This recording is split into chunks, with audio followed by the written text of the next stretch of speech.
I say, you guys are doing a great thing. It's such an uncomfortable topic to talk about, especially for a guy, young guys in their early 20s. And, I'm glad that, I could tune in and, listen to you guys. Spencer Kobren's The Bald Truth. Hey guys, welcome to the broadcast. Sorry about that. 888-659-3727. We are live. I'm live from Los Angeles. Joe Tillman is live, of course, from Vancouver, British Columbia. Our phone lines are wide open. 888-659-3727. And how's my hair, Joe? It's outstanding, actually. Thank you. Fine job. Thank you. With a haircut. I appreciate that. I was a little nervous. My guy went a little nuts with the thinning shears in the wrong areas, but it turned out okay. A little finesse, it's fine.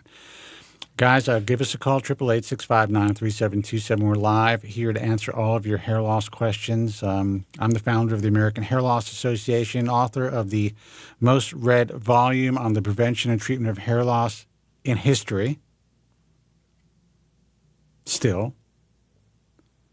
Dun, dun, dun. But I'm not telling you to go buy the book because the book is ancient history. It was hair loss. I almost want to read. Yeah. I almost want people to read it just to get a sense of what it was like 20 years ago. 1998. I was writing in 96, 97, 98. In that period, in that time period, just when the main subject was the difference between follicular unit transplantation and mini micrografting.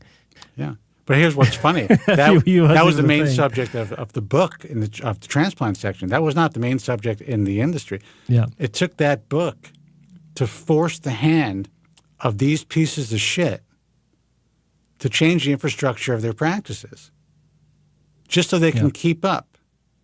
It was the financial pressure. I mean, these people hated me. And I'm talking about people who are now considered to be like, pioneers in the field because they all switched over and changed the infrastructure of their practices because of the financial pressure of the book and me getting on the radio.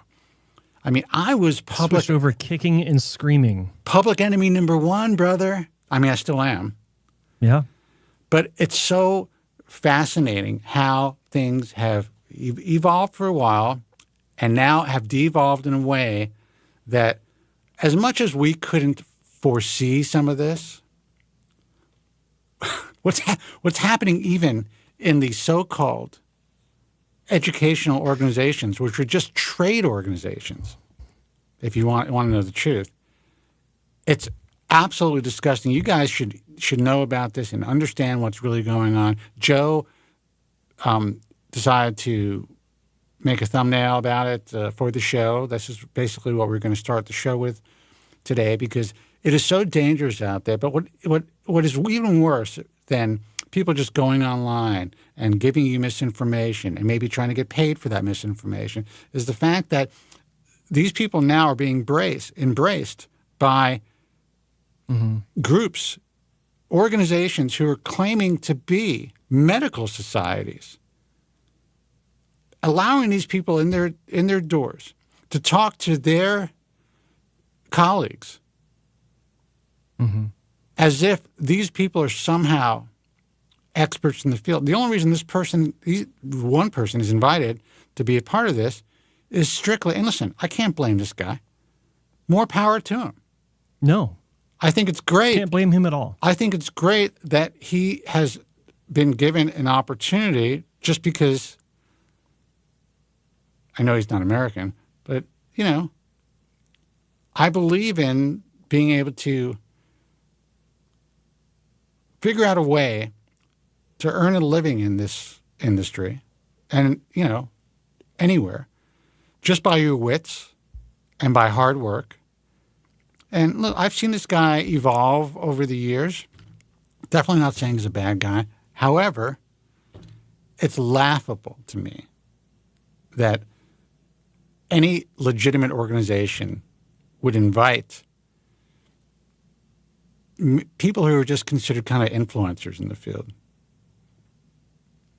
to speak to their colleagues. For what? So their colleagues can learn how to get more leads? It's not even so much about being an influencer. It's about being an influencer that is obviously an influencer. In other words, that's all they got going for them. And the way that they go about being an influencer is on the lower rung of what I consider to be ethics as an influencer.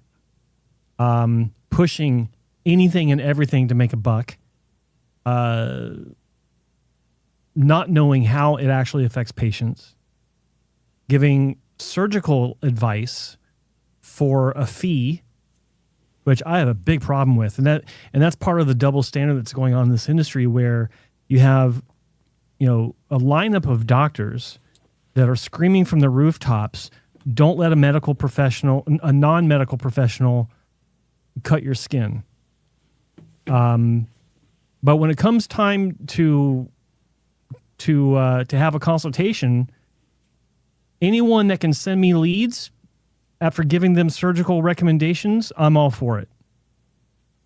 That's the way that these doctors are operating now, where the medical side of things, the surgery side of things, they have their noses up in the air about what they do, but they have no problem encouraging non-medical professionals giving medical advice as long as they get the lead in the end. Well, their argument would be, look, Tillman and Kobren have been doing this forever. Kobren's been out there. He's founded these organizations. He's not a physician. That's their irrational rationale, as opposed to, look, these guys have been in the trenches.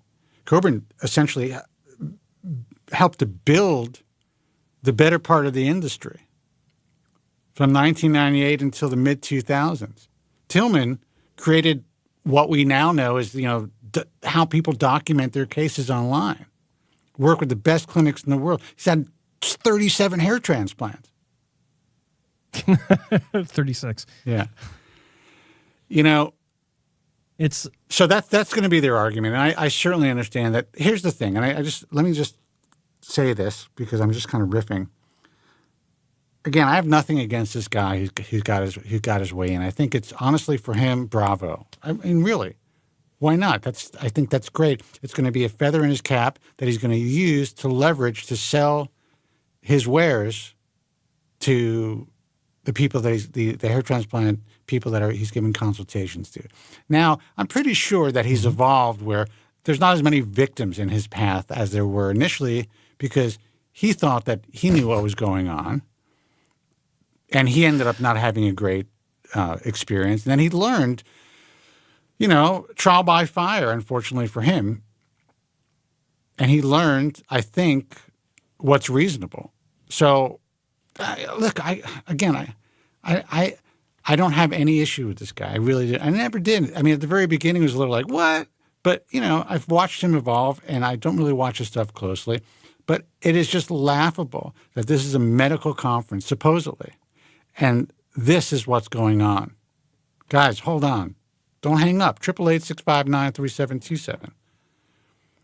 Now, well, I do know. I mean, I'm not going to get too much into inside baseball, but I do know of some things fairly recently that this guy's done behind the scenes where his hair transplant was actually repaired by a very good clinic, and because and then after the fact, because there was some sort of disagreement about how they were going to move forward together, he's not talking about them and the great work that they did to change his appearance dramatically. Wow. I thought that was kind of low. Again, look, on the bottom rung of the ethics of that segment. This is what I believe. The field. I can't blame this kid for trying to earn a living. I blame the industry, and I blame the people. These piece of shit doctors who put themselves out there as holier than thou. First, do no harm. Sadly, is show me the money. We've known this forever. That's just the way that it is. Guys, hold on. We'll take your calls in a second. 888-659-3727. So I have to tell you, I'm not going to say I admire this kid, but I do at least admired the gumption. And everyone, this is what's great about the internet. This is what's great. And it's also a double-edged sword. People have an opportunity to learn how to earn a living. And now this kid is essentially being credentialed by an organization that I consider to be honestly a joke. Yes, this organization gave me a Lifetime Achievement Award when I was like 50-something years old. It was the first Lifetime Achievement Award from FUE Europe. I received it. Have they given any more since then? They have. Great. That's terrific. Yeah. You know what? Thank you. And I went out there and I busted my balls to put on a show that you guys had never seen before. We were doing live radio interviews. We had the most incredible booth. It was a lively event.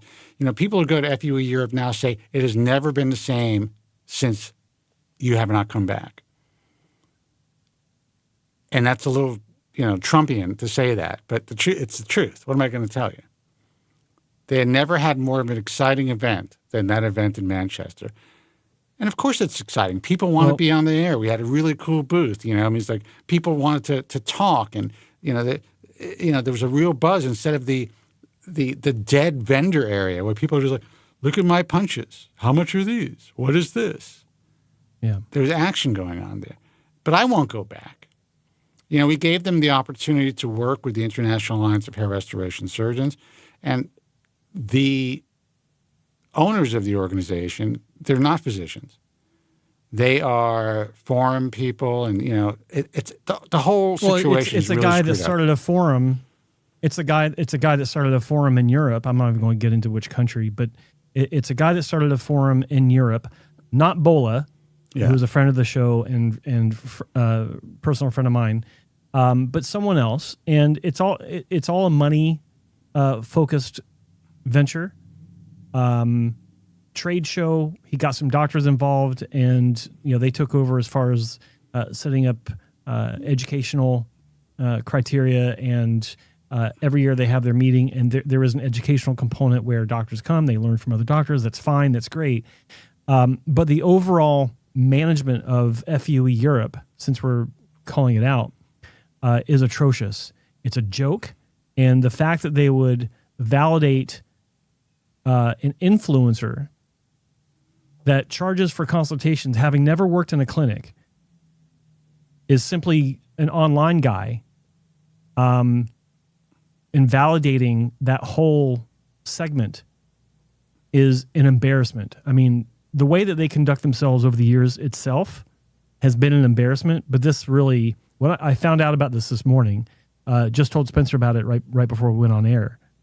And boy, our blood is boiling. And honestly, I don't give a shit. I'm just going to go and have a drink later anyway. Well, go ahead. It's a matter of just a reminder for me of the duplicity of how these doctors think and operate.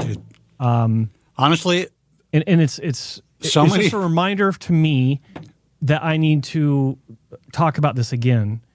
And like I wanted to ask people earlier, what are they thinking when they go to these people that are charging for consultations, having never worked in a clinic? They're desperate. You got guys like David Anderson, who's a personal friend of mine for 20 years, and a colleague as well. He's recently gone independent, as they say. God bless him for it. Look, I just made him if someone like him were to start charging for consultations, God bless him, and God bless anyone that goes to him. They'll get a great consultation, and it'll be money well worth it. The guy's worked in clinics for at least 10 years. He knows what he's talking about. He has the background and the experience and the training. Yeah. Something like that. Well, just so you know, I gave him 15 years. We were in contact. I know that he's going independent, and we're going to make him a trusted content creator of the American Hair Loss Association. And honestly, we have a list of people who want to be trusted content creators. We're going to make that happen. And, this year and towards the end of this year and next year, my hope is that consumers really understand where it's a safe place to do consultations, to get their content from in the hair loss world. And that's it. And if FUE Europe wants to invite American Hair Loss Association trusted content creators for their online, part of the conference, terrific. That'll be great. But honestly, You're right. It really is. It's laughable, and I have to say that it doesn't surprise me. It just reinforces, and I think it's so important for consumers to understand this, hair transplant consumers, patients, that the industry is an effing cesspool. If someone is posting an image of themselves getting podium time at one of these conferences, it's a fucking joke. It means absolutely nothing. Every physician that speaks at these conferences now should be livid that they're on the same podium with people who really are, not necessarily in a category where, again, I don't want to say anything bad about this guy that as far as that's concerned, because I don't think he's a bad guy. I think he really took him time to evolve, and I can't blame him for wanting to be a part of this. I have to kind of, I have to applaud him for getting himself in there.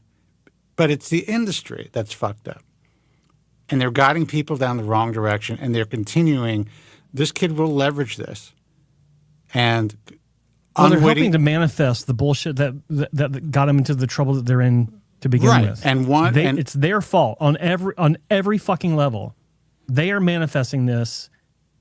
The most recent example by inviting this kid to be a speaker, to be on the program. Of course. So they're worried about the Turkish chop shop clinics. They're worried about the black market. Yep. This is a full-on representation of what the market is. But he didn't create the market. This is not his fault. This is their fault. And I have to tell you, the Europeans did most of the damage. Sorry. I'm sorry. That's just the reality. Let's take a phone call. Let's do it. Hey, you're on the air. Who's this and where are you calling from? Hello. I hear you, brother. Hello. Guy chickened out. And he just hung up. Yeah, 888-659-3727 is a toll-free number. He's holding on for like 10 minutes. Give us a call, guys. We are taking your calls. I know this is inside baseball, but I think it just illustrates what this industry is about. I founded the IHRS 24 years ago now. We wanted to create a safe place where consumers could at least have a fighting chance when choosing a surgeon. The sad part about it is it's still like herding cats. Even members of the organization that I founded would be like, well, what's the big deal? What's the big deal about any of this stuff? We just want to get some leads. I had a young guy who wanted to apply to the IHS this week. Guys, hold on. 888-659-3727. Nice guy, super young, doesn't have enough time on tissue to be a full member, but can definitely be an associate member. And then he asked me, and he may be listening, he asked me, what my thoughts were, or what is, would I say, the main difference between the IAHRS and this online forum is. You can imagine what that was. And I just said, brother, that is the wrong question to ask. I said, number one, we don't sell... Click. No, I said, number one, we don't sell surgery. Our mantra is surgery is the last resort. Do not consider us as a lead generator. Yeah, I mean, if you're a member of the IHRS, of course patients are going to come to you. But we have no online consultations. Because at least in this country, that legality of that is questionable. But we don't want to sell surgery. And he said to me, well, to be honest, I'm still interested in getting leads. What do you think of this? What do you think of that?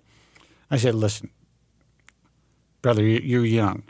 I know what you want to be involved in. But trust me when I say, if you do the right thing and you align yourself with the right people, and you treat patients well, you won't have to worry about any of that shit. Whatever you think you are gaining from these places that are infamous for really some bad stuff, you're losing more out the back door, and that will happen eventually. Maybe not now, but in time. You may start to see some leads right away, but in time, you're going to lose money you didn't even know you were losing. And then you're going to be stuck.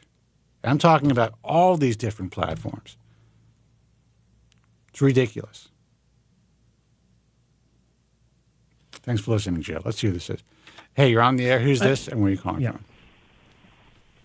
Hey, this is Alex from San Diego. Alex from San Diego. What's happening, brother? What's up, man?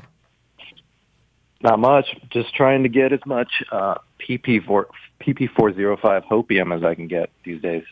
Dude, best case scenario. Best case scenario. All the stars align.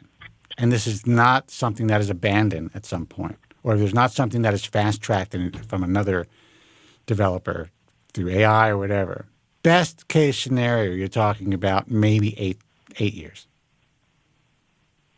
Dang. Well, that's real. That's very real.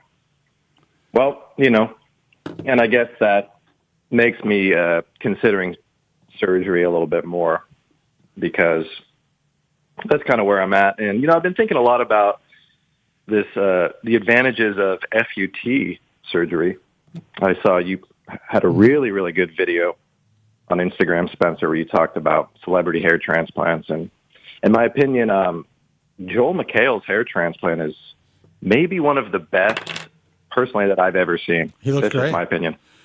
Part of that is he looks good. Just to be fair, is he has really, really great hair quality. Skin to hair color.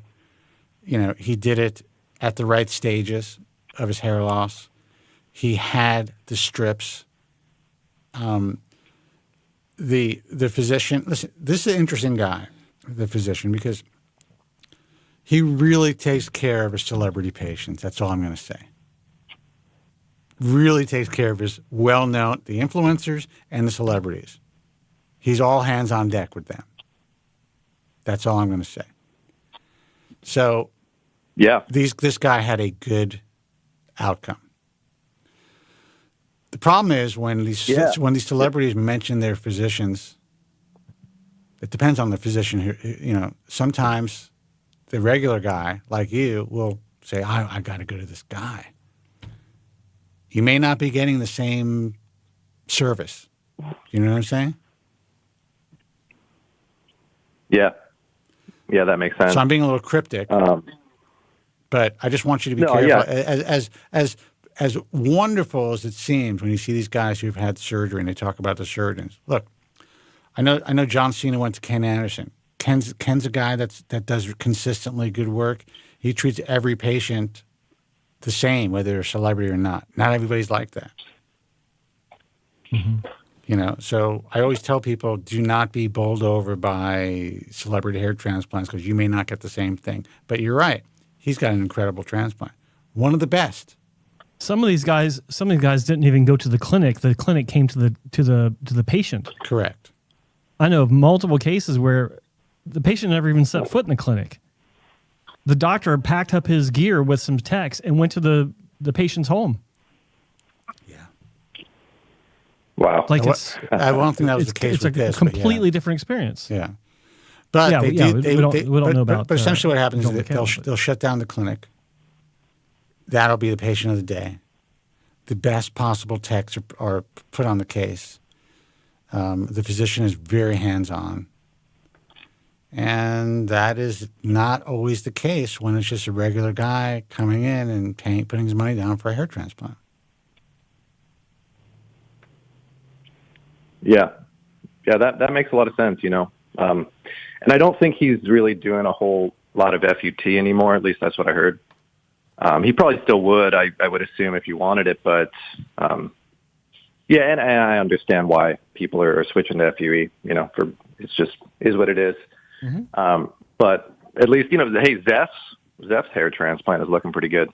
I have to say, like I said, when Zeph came on, first of all, my concern for Zeph was I believe that any ethical physician, since he had just started Finasteride, would have said, listen, let's give it a year because we may be able to move less grafts.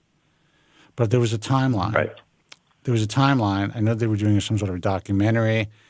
And so, Zeph had a pretty large case. But when I saw it, I was like, look, this is one of the best, the most well executed, if you saw my video, influencer hair transplants that I've seen online.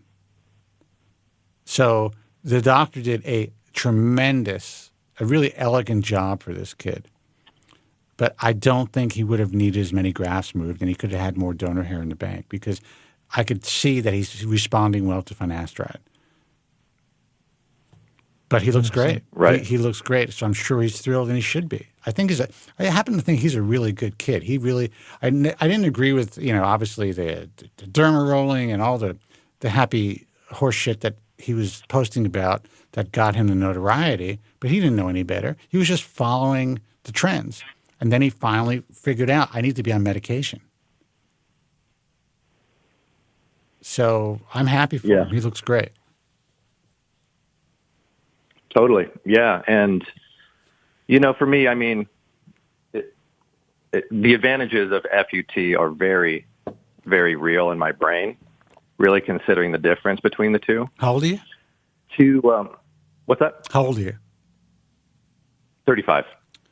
You're young, yeah. I mean, you're not super young, but you have hopefully a lot of life ahead of you. So you really want to keep those grafts and get the most bang for your buck and the most DHT resistant grafts. Mm-hmm. Yeah. A guy your age. I don't know. What's your what's your classification? Do you know? Sort of like a deep 3, borderline 4, Jude Law hair loss pattern. Island in the front, but okay. And coverage in the crown. Yes, not much crown loss. That's good. Mm-hmm. Yeah, I mean, 35. If you understand what you're getting into, you could be a great candidate. The thing is, you're still so young.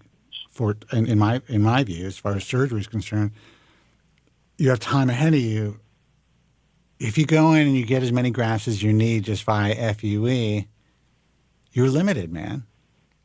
You're just limited. And the young people don't understand that. And like you said, this other doctor, he's not doing as many strip anymore, because the market has shifted, not based on medicine or based on science or based on reality or based on the theory of donor dominance, but just based on consumer demand. What kind of medicine is that? So I'm glad you're thinking. Adaptive. Yes, well said. That's true. It's adaptive marketing. And I was just thinking about a conversation I had several years back with the consultant of a respected clinic that was justifying the use of nape hair for hairline work, and said that it should last several years. So the patient will be happy long enough. And since it takes several years before they come back in for another surgery anyway, then they'll just move more back into the hairline or something along those lines. It's like, well, good. Here's the good news. You lost your mind. Here's the bad news. I'm losing the hair in my nape. I just had to have this guy cut it so short in the back for me compared to the way I used to wear it, so it doesn't look stringy, which he did a good job. But I like it. I used to like it longer. It doesn't grow that way anymore. If I would have had a transplant 5 years ago, and they used any hair below the occipital region, that hair would be in jeopardy. Mm-hmm. Now I'm old, so maybe that wouldn't have happened 20 years ago, but eventually it would have happened. They're like, yeah, it's all permanent. Did you get maybe, I don't know, would you say up to 7 centimeters in the occipital region, maybe? And don't make me do metrics, Joe, of relatively DHT resistant hair, and then maybe 22 to 25 centimeters across, thinned out over to the sides. That's it. That's all of essentially your real donor hair. Everything else is outside of the safe zone. I'm sorry if it sounds like I'm giving you a lecture, caller, but I'm just, every time you make a point, it gives me an idea to talk about so people understand what's really going on out there. Yeah.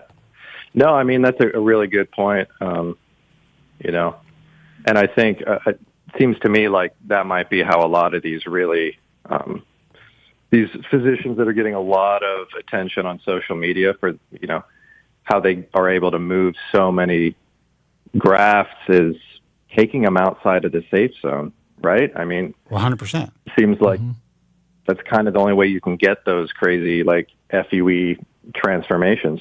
Well, let me, I'll bring this up, and maybe you have a question, so you can just, I'm going to go rant here for a second. But so there's a guy who's now becoming, he's kind of an influencer. He's getting some numbers, and I saw him on TikTok, and I watch his lives once in a while. He seems like a really nice guy. He had a really good hair transplant. He has a really good result. He's happy.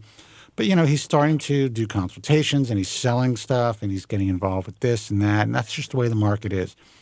And he actually made a declaration that there was a single doctor who's the best hair transplant doctor in the world. He did a video. I don't know if you saw that. Oh, yeah. And I'm like, Jesus Christ, sweet baby Jesus. Now, this is one of these guys that is an incredible mechanic. Started out, I think he was doing like $3 a graft or something like that, or $4 a graft or something. He's in another country.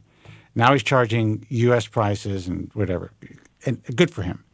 But the reason it's not good for him because here's the reality.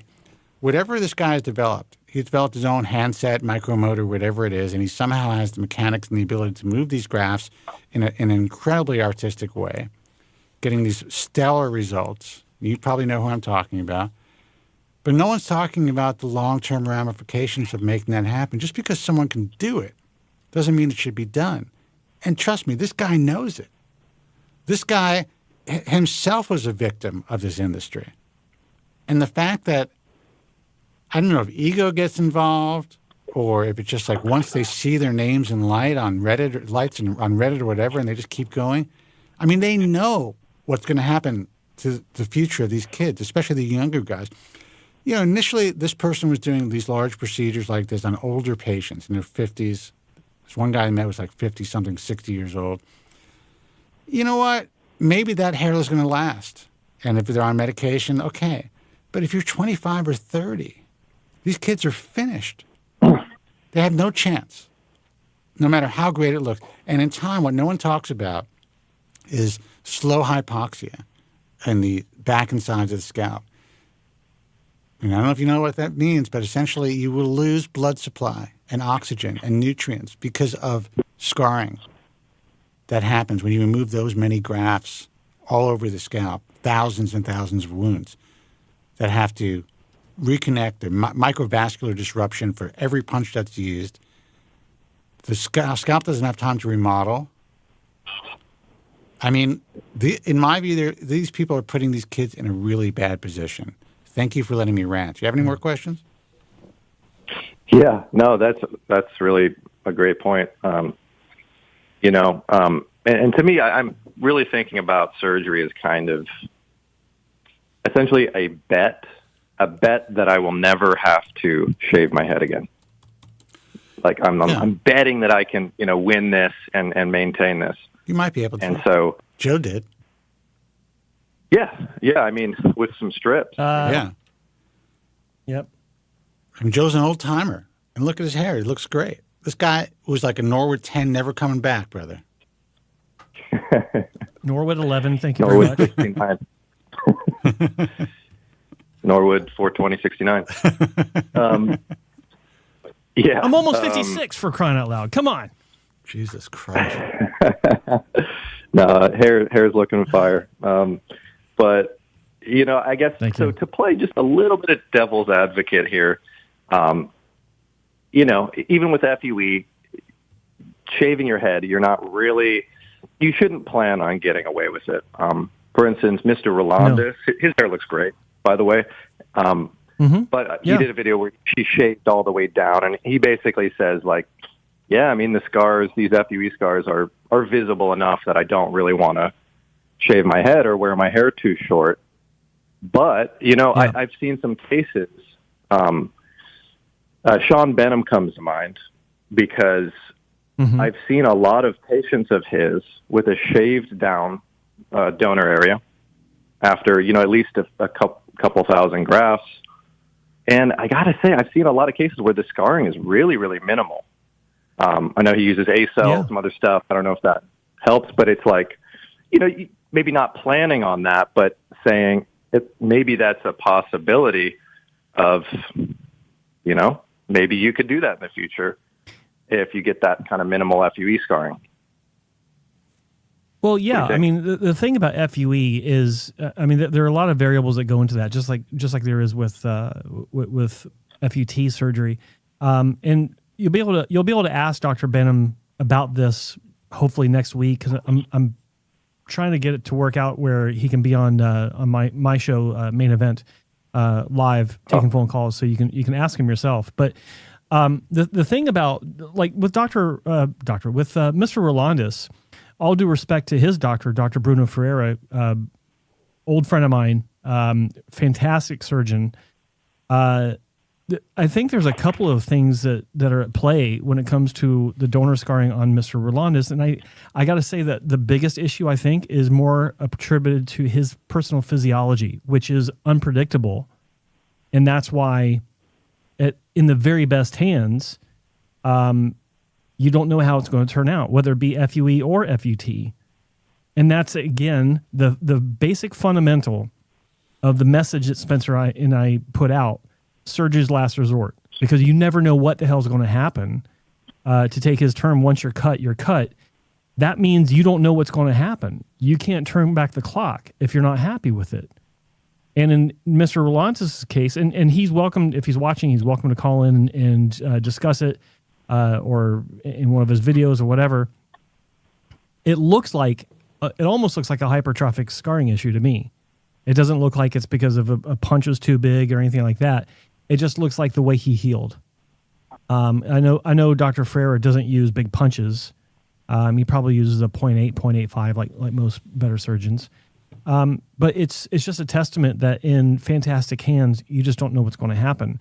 In my own case, the one real FUE surgery I had, and I say real meaning the one I had for my scalp, not experimental cases on my chest, with Dr. Wong, using the WA punch system, 0.8 mil trumpet punch.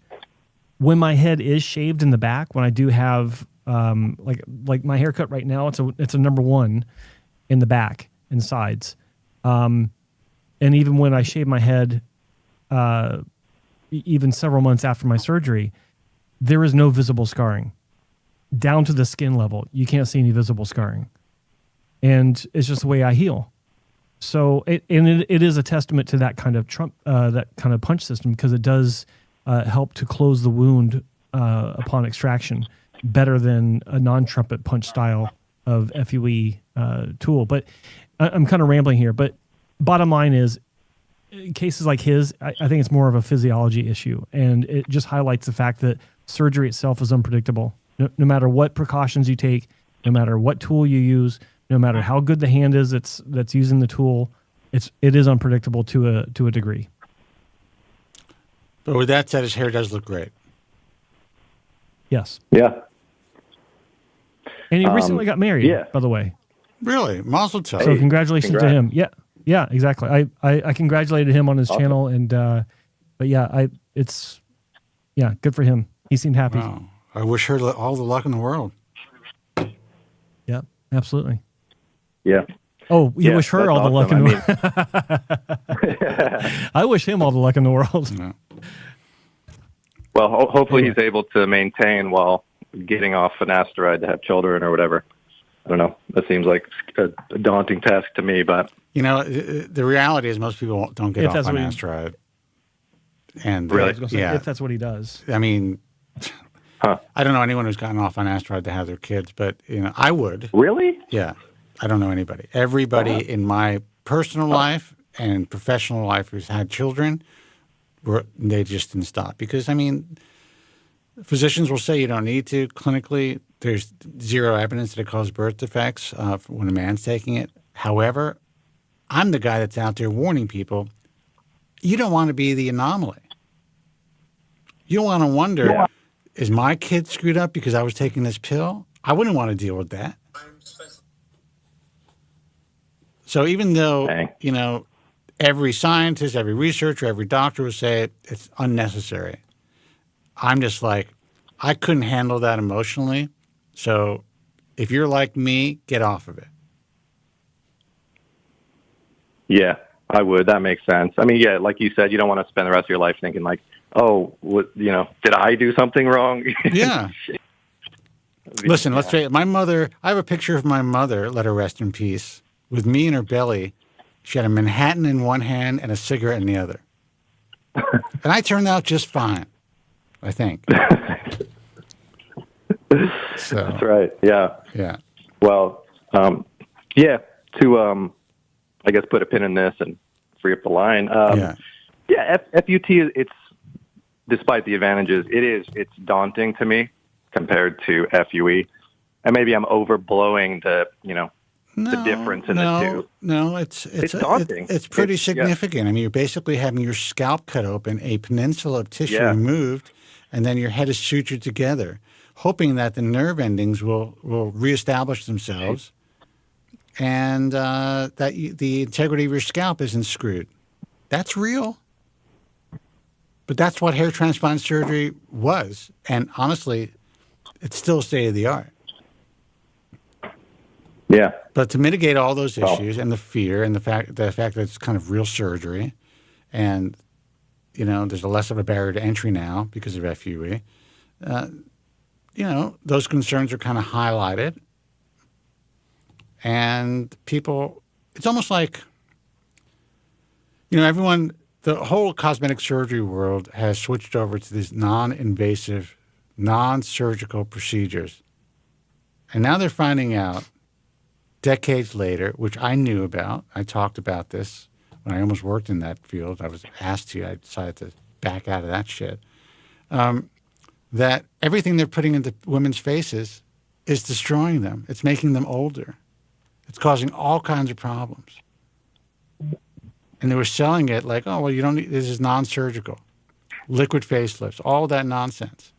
Well, FUE has some similarities. It's a great adjunct procedure. For some, it's a primary procedure, depending on the case. But it should have just been, as I tried to promote it when I first introduced it, was as something in a physician, in a real hair transplant surgeon's toolbox to improve the long-term results, to repair patients who have been screwed and stripped out, and to give those a fighting chance to maybe get some hair back if they're adamantly against or concerned about getting a strip procedure. That's it. But it was taken over as a scarless surgery. It was made to sound like it was non-invasive when it is invasive, not as invasive as strip. And that's just it's the way the cookie crumbles. Most of these physicians in this field, in my view, are complete scumbags. There's like maybe 100, 150 who aren't in the entire world. So good luck. No, thanks. I mean, right. I mean, well, I really like Dr. Sean, and I like the results that he's able to get. I actually he's one of the few guys I really like. He's such a good person, Yeah, he really seems like it. And, I mean, despite all that, I mean, it seems like FUE might be what I lean towards, but I'm curious to see if he pops up on your show. So love to see it. Yeah, no, he will. He will. I like the guy a lot, and I know Joe's going to be working with him. And I don't say that about many guys. This guy is the salt of the earth. He really cares about his patients. He will give you his cell phone number. He will follow up himself. It's none of this nonsense where you're just speaking to his front desk. I mean, this is a real doctor. Yeah. So fantastic. All right, man. Good luck. Sorry for the rants, but you set me off, man. I don't know what it is. Well, the rants are always appreciated. All right. So, anyway, good luck. Thanks, guys. Thanks for the call. It's him, not you. It's him, not you. It's me, yeah. See ya. 888-659-3727. Let's see who this is. Hey, you're on the air. Who's this and where are you calling from? And by the way, Rob, I saw the parking lot comment about my forehead. Hey, caller, what's up? What? Caller, you're on the air. All right, now you're not. Rob Hellner said that I had a parking lot for a forehead. Well, that's just rude. Did he follow up with an LOL or something? He said, "Gotcha, Spencer." 888-659-3727. Guys, are you having trouble with the phones? Because I pick up and you hang up. Give us a call. I have my Nerf basketball here. I don't know why. I mean, I'm kind of using it like as a pacifier today. Brotterbun60 says, Mr. Tillman, our cruise ship docks at Victoria at 8 p.m. How about a few beers for a hair assessment? You have no idea how far away that is from me. It's a 4-hour journey from Vancouver to Victoria because you're on an island there, and I need to go on a ferry. So I'm not. He's going to offer you a few beers for an in-person hair assessment, but some guy's going to get $200 for an online consultation. He doesn't know what he's talking about. Exactly. People are trying to pay me $1,000 for a online consultation. He wants to give me a few beers. Thanks. Yeah, I mean the amount of stuff that I get through Instagram now, and now I'm building up my. I've just been doing TikTok for like a month and a half or 7 weeks, something like that, and it's growing, and everyone's asking me for help. And I told you that. I'm like, if I do this, man, it's going to be constant DMs, and everyone asks if I do online consultations, because that's like a thing that these kids created. Yeah, it's amazing. I just don't have the time, and also, like, how much are you going to pay me? $100, $150? How can I do that? Not saying that that's not good money for a lot of people, but I would make a lot more if I'm actually working doing something else. Let's see what this is. Hey, you're on the air. That. Who's this, and where are you calling from? Hey, it's Matt from LA. Hey, Matt. What's going on? What's up, Matt?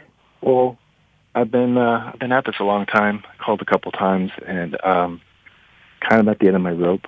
Okay. And on Dutasteride, as well as some Finasteride, and it's just I'm 46, going on 47, and it just feels like, well, I know it's not really doing the job anymore, even when adding Dutasteride, and thinking of adding topical, but I know you guys mentioned oral minoxidil, but I'm just kind of afraid of any kind of shed thing at this point, and didn't know what your guys' thought was with adding like topical finasteride or something like that. Well, first of all, let me tell you, I'm sorry. You sound a little despondent or just, a little, just tired of the whole situation. I completely get it, and I feel you, brother. Mm-hmm. Tell me, and I think I remember you calling for a long time, right? You're like an old-time listener, right? Yeah, exactly. What's your situation? You're on, what are you taking, like 0.5 milligrams of Dutasteride and a full dose of Finasteride all week? Yes, I've actually gone to 1 on Dutasteride since earlier this year. Okay. And so you're still seeing things decline, or things are just not great? Yeah, it's always been declining. It's just that it's only until now that there's just a lot less hair. So I've basically been in denial the whole time because of concealers, but now there's less to hold on to. Yeah. And so I'm having to deal with it now instead of at 20. Yeah. If that makes sense. It does make sense. And what's interesting about when you get to our age, I mean, I'm a lot older than you, but, and you're saving your hair or you're wearing concealers and you're living your life, the guys that kind of deal with it at a young age, where, a lot of guys just decide to move on, shave their head, and they win, Guys like us, it's kind of like a protracted agony. Yeah. So there's different times in our lives when we become depressed about it. Mm-hmm. Kind of like when Joe takes off his shirt. Huge. I'm just kidding, Joe. I don't know why that came up. Thank you. It's like you're my little brother. Thinking about me naked. It's like you're my little brother. I can't help it. I'm almost 56. Even the hair transplant is like you have to shave. Like your whole thing that you've had going forever is gone at that point. It's gone at that point, and also when you add stuff, it's scary. Now you're saying you want to add some topical Finasteride. Well, yeah, I understand you're using Finasteride now, and you're using Dutasteride now, so your thought process is if I use topical Finasteride, maybe that's going to lower DHT more effectively directly into in the scalp, and I'm not going to go through an effluvium. That's not necessarily the case. If it is effective for you, you can definitely go through a shed. So either way, you're taking a chance. So if you're going to go for adding medication, we do know that a lot of guys respond extremely well as far as growth stimulation to oral minoxidil. I'm not saying to take it, but we know that that's a thing. Yeah. And it seems to be pretty consistent as far as, late guys who are later in their or more advanced in their hair loss who finally get on this medication, they have an incredible turnaround. Now, we don't know how long that's going to last. It could last one hair cycle, which can be 3 to 7 years, depending on your age or your genetics. So maybe it'll be 2 hair cycles. But that could still give you a much longer period of time with more hair in your head. So, but I understand the concern. I'm not taking it. I've been dealing with some diminishing, hair, like retrograde alopecia, thinning, general thinning. But I mean, it's slow. Sometimes I'm like, wow, I see more hair like on things around the house, but I don't see a lot of hair when I shower or when I comb my hair. Now my hair is cut shorter in some areas, longer in others for the comb over. But even the comb over hair is not really, doesn't look like it's falling out a lot, but I'm starting to see a slow decline. I'm holding off because I don't want to go through a shed. So I completely understand it. You're kind of like stuck between a rock and a hard place. There's no there's no 100% safe strategy. That's all I'm saying. Mm-hmm. Everything I see online seems kind of like a nightmare with shedding as far as the oral minoxidil. But the other things that everyone's recommending is RU. I know your thoughts on that, obviously. And CB, which is a new thing. It's apparently approved, but extremely expensive. So not really an option right now. And the only other thing I could find was like S5 cream, that kind of thing. So I don't know if your thoughts on any of those old and upcoming. Well, here's the thing. Concepts. There are people who seem to be doing well on certain formulations of RU58841. I don't know how that's the case. I don't know. This is, it's being sold as an experimental, medication. But you do hear stories where people are like, wait a second, I think this is working for me. But that can cause a shed too, a massive shed. Yeah.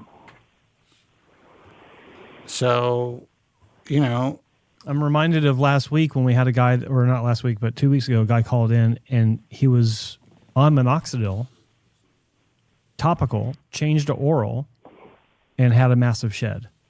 It wasn't even a different medication. It was just a different format for delivery. Anything can induce these sheds. And so that's why we've always been very careful to warn people that you can induce a shed, like introducing a laser cap. Everyone says they don't work, but we've seen people that have made that switch and they've had some sort of a shed just on a laser cap, just on PRP, just on anything that's designed to affect the growth cycle of hair can trigger an effluvium, severe or minor. I know this is really, but sorry, it's just a crapshoot. No worries. Here's the thing. Let me ask you this. This is thinking way outside the box. It's a crazy thought, I know. But would you ever consider cutting your hair really short for a short period of time? Like to a number 2 or 3 guard? No. I mean, it's good. It'll probably be inevitable, and I'll just have to accept it. But I have long hair, and I basically look 20 until last weekend. Okay. and so I'm just kind of dealing with that now. Are you single? No. Okay. I'm married. Okay. So would you consider, since you're with somebody. I consider myself the same person. Okay. But since you're with somebody, would you consider when you're going through this, considering getting on medication, wearing a system to blend with your long hair and kind of just not worrying about the shed and kind of giving that 6 months to a year so that you can recover from that shed and not, walk around feeling comfortable? I looked in that, and it just feels so. From what I briefly looked at, it tends to be you got to shave the whole head. You really don't. It's unfortunate that that's the way it's being portrayed.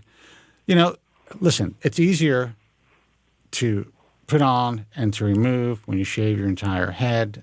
You see girls like the girl like Toupee Queen, who I think is doing God's work. I mean, she's really opening up the eyes of young men to this possibility. And I'm sure she knows this, but there are ways to attach a system kind of on shorter hair where you don't have to shave at all, and you just use, you can shave very small areas that can be hidden by your own hair where the piece can be taped onto or glued onto so that it's easy to remove. It's a process, and then when you remove it, you have to be careful of your own hair. It's not as simple, but you do not have to shave your head, especially if it's something that you are willing to finesse and remove, say, once a week on your own, using double-sided tape, stuff like that. It'll still stick on just as well, but it's something that will not stick on as long. And you can finesse. You won't have to shave your head. So what you're seeing online isn't necessarily a nuanced way to wear hair. And there's a lot of guys who, look, I talked about, cutting out a small piece, putting it on, my bald spot. I mean, I paint my bald spot now, but, it's fine. It works out. It's a pain in the ass, but it could look great. You don't have to shave your head. So there are ways to do it.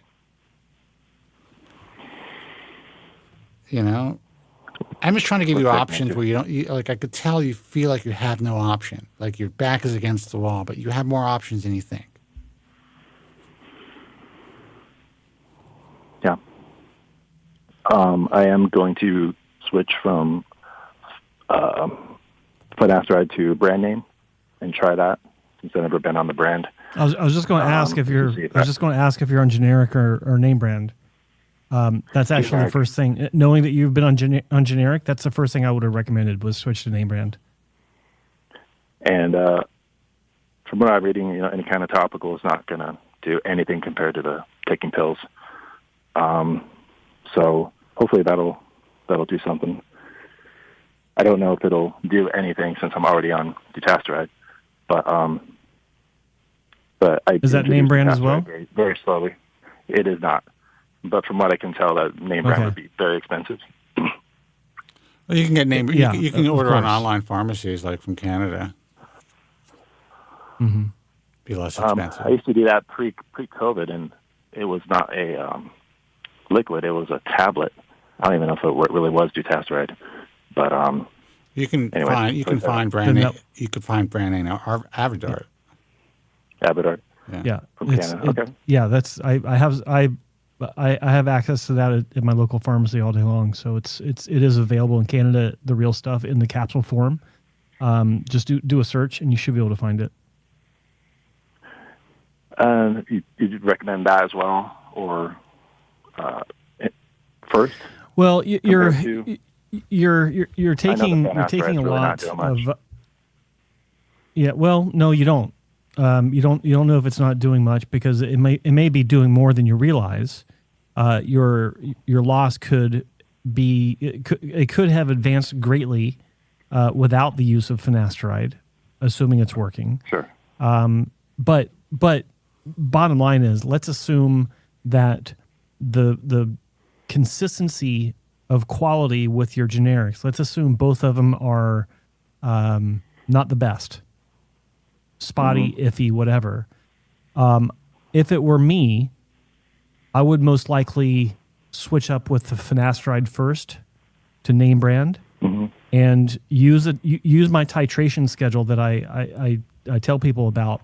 Like, don't just switch cold turkey. from your generic Oh, yeah, finasteride to name brand. That's what happened to the minoxidil guy 2 weeks ago. He switched cold turkey from topical minoxidil to oral minoxidil. Bad move, and he paid the consequences for that, unfortunately. So I'll tell you what I told him, what I've told hundreds of other people. Titrate in slowly with the name brand. Mixing it in with your generic. So once you get it, depending on how much of the generic you still have left, I would continue. Are you taking it daily? Yeah. Okay. So one day of the week, say Monday, take the name brand. Mm-hmm. And the other days of the week, take your generic. And try that for a month. Yep. Month 2, take it Monday, Thursday, the name brand. Tuesday, Wednesday, Friday, Saturday, Sunday, take the generic. Month 3, Monday, Wednesday, Friday. The other day is your generic. Month 4, move to 5 days a week, 2 days on the generic. And month 5, go straight name brand, 7 days a week. That way, in my view, I'm not a doctor, but from my experience and my opinion, that will reduce the possibilities of a noticeable effluvium because you're working into it very slowly. Can you repeat that, Joe? Dutasteride. No, I had called in before and you'd mentioned that. Hit rewind. I did every month. Good. Thing. And good. There was no noticeable change. And that worked out? For adding yeah. And Dutasteride is definitely it's definitely affecting my body, but not in a terrible way or anything like that. But I can definitely tell it's there compared to anything with Finasteride. What are you seeing? What are you telling? Just that that I'm not obsessed with sex. Not the what? Like I was not obsessed with sex. Okay, like you were. Much. Yeah. Yeah, like it was too much. You said you're married though. Yeah, but still there's yeah. I'm giving you a hard time. More in line. Yeah. More in line with what it should be now, I think, with Dutasteride. Okay. Well, okay. Sense. So it's giving your wife a little relief. That's good. Exactly. Yeah. Well, listen, brother, I hear it in your voice. I'm sorry that you're going through this. I do think that you have more options than you realize. And honestly, as shitty as potentially wearing hair could be for you, I mean, I don't think, I think you should keep that on the table in case you decide to get on oral minoxidil. So at least you have it in case you go through such a massive shed that you can't look at yourself anymore. Gotcha. And maybe an opportunity just to kind of use that as a brace, Yeah. All right? Sense. I appreciate you guys. All right, brother. Good luck. Take care. Right. Bye-bye. Where's the rope? Because I want to hang myself. I understand it. I think I'm an empath when it comes to hair loss. I'm feeling this guy through the phone. I'm just like, I'm feeling crushed. It's tough. Don't get me started when you are doing everything right. Yeah. And don't get me started on my barber with the thinning shears this week. We already did. Yeah. He's doing it right though. Those are good questions. And then if he starts off with changing one, I think the Finasteride's the way to go.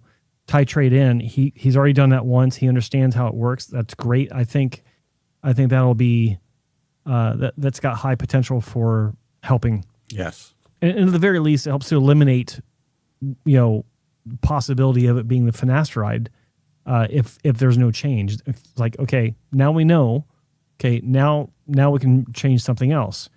But I meant to tell the caller, if you're still listening, at the end of 6 months or whenever you get to your the end of your titration schedule, and you're feeling fine, or you're not feeling fine, and you want to change something, don't just switch over. Don't just start your titration into another medication immediately. With the Finasteride, give it a minimum of 1 year to see if it starts to turn things around for you. If it is, still don't change. Let it run its course as far as the efficacy, which is 2 years. Assuming that you do have an improvement, which would indicate that your generic Finasteride was spotty at best with its consistency. So don't rush into any other changes after this one. Start slow, titrate in, live with it for a while, and make your decision at 1 year on what to do next. Call the show. Keep us updated. Let's take a call. Hey, you're on the air. Who's this and where are you calling from? Spence. Yeah. Joe, it's Rez. Rez, what's happening, brother? How are you? What's up, Rez? Much. How you doing, Joe? How's it going, guys? Is it hot Pretty out good, my there? friend. Super hot. I was actually, Man. I went to get a haircut. It's pretty hot. I went to get a haircut with my maniac barber. Just kidding. And Yeah. I had to drive to the valley, and it is like, it's so hot, man. I couldn't even believe it. I was like, I just walked out, I got out of my car, and I was like baking, like an egg frying on the pavement. 100 degrees. Nuts. It was about 100. Oh, it had to be. Yeah. I live on the. I'm on the west side, so I mean, it's just, you get the ocean breeze and all that stuff. Yeah. Yeah, sometimes I wonder if any of these treatments actually, work. It's short of the hair transplants. It seems like, it's just mitigating the inevitable. But, Well, they all listen. There's no cure. In some cases, there's no cure, but these, yeah. I mean, it is. You are mitigating the impact, or you're slowing the inevitable. But that's what we have. These kids don't understand that.